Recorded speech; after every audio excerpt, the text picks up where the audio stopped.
c'est un plat familial. Donc pour ça, j'ai pris une casserole de 4 litres d'eau. Comme viande, je choisis une viande bovine qui s'appelle jarret, sans os. On peut prendre un avec un os. On la fait bouillir pendant 2 heures au moins. C'est un jarret sans os. Il existe aussi avec un os et dans l'idéal, on peut mettre un jarret avec un os. Ça aurait donné un bouillon plus costaud. Là, je préfère quelque chose de plus léger. Dès que l'eau commence à bouillir, une mousse apparaît sur la surface d'eau. Pour l'enlever, j'utilise ce type de cuillère.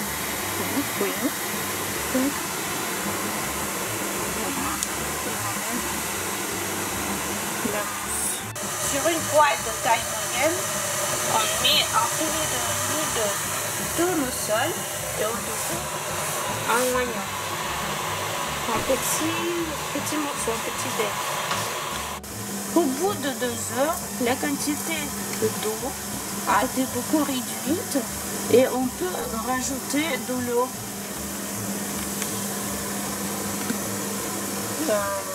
En quantité d'un litre facilement.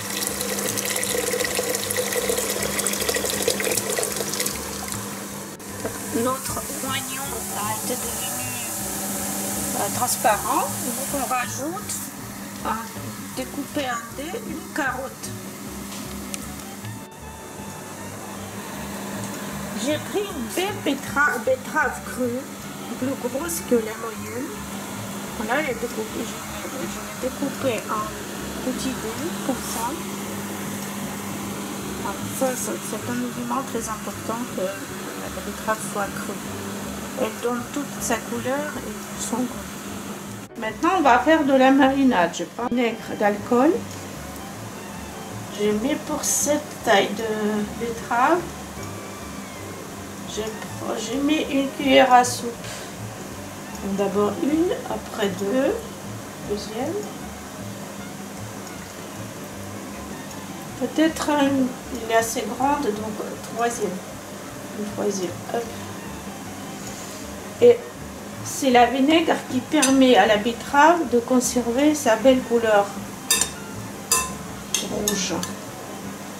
Voilà.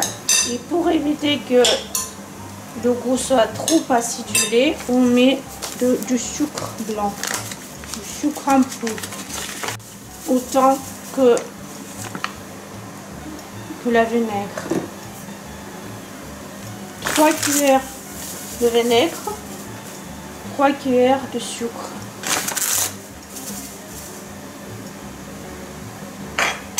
Voilà, je mélange bien. Et je verse dans ma préparation, dans l'oignon, les carottes. Et voilà. Là, on commence à avoir, on commence à sentir une bonne odeur du borsch. Je fais cuire ma préparation à feu doux pendant quelques minutes. Pendant ce temps-là, je vais découper du persil. J'ai découpé un brin de persil, quelques brins de persil, mais c'est facultatif, c'est pas obligé. Mais ça apporte un parfum supplémentaire. Donc, je mets dans ma préparation. Et ce qui est aussi important, c'est le double concentré de tomate. Une pâte comme ça. Voilà, donc je mets double dose, parce qu'il existe aussi en petite quantité.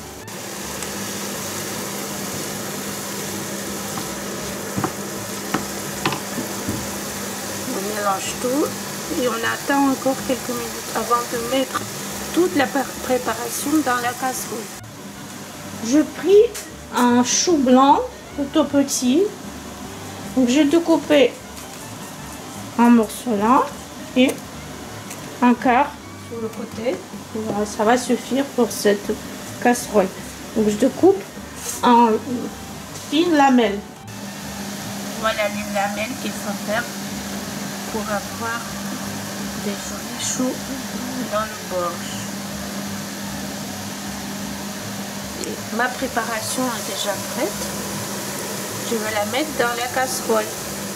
Après, ce sera le tour des pommes de terre. Ensuite, j'ai pris 3 pommes de terre de taille moyenne. Si ce sont des grosses, on peut prendre que 2. Et je découpe en des...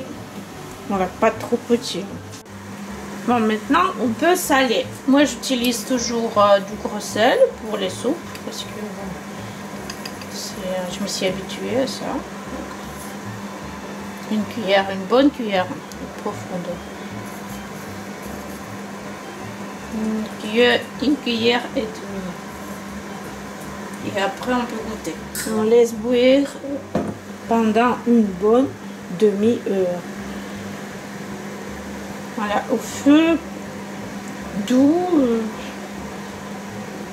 Mais il faut que ça bouillonne quand même. Bouillonne bien. Et 5 minutes avant la fin de cuisson, je mettrai du poivre noir entier. Je mets quelques baies de poivre noir. Et je fais bouillir la soupe encore 5 minutes. Là, j'ai sorti la viande de la soupe. Je vais la découper en petits morceaux.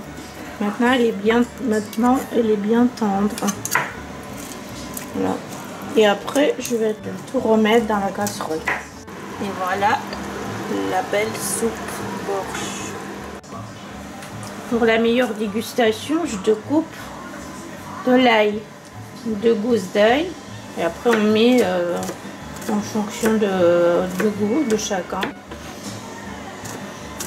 Voilà, et c'est très important, on n'écrase pas l'ail, mais on le découpe en tout petits morceaux. Et voilà le borsch fini. Miam, miam. Là, on va se régaler. On goûte le borsch. Vassili est notre dégustateur. On va le manger avec du pain au seigle. Voilà, je mets sauce manche en entrée, en plat, comme un ragoût. Il y a des morceaux de viande et des légumes. Et donc, Vassili, est-ce que tu vas mettre de la crème fraîche? Mais là, je vais mettre de la crème fraîche. Voilà. Et un peu de... Ça se déguste, mais c'est pas obligé, c'est facultatif. Avec un peu d'ail.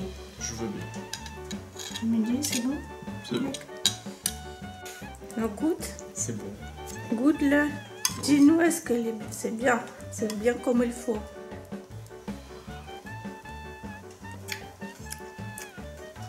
Très bon. Et voilà, toute la famille va pouvoir passer à table. C'est validé par Vassili.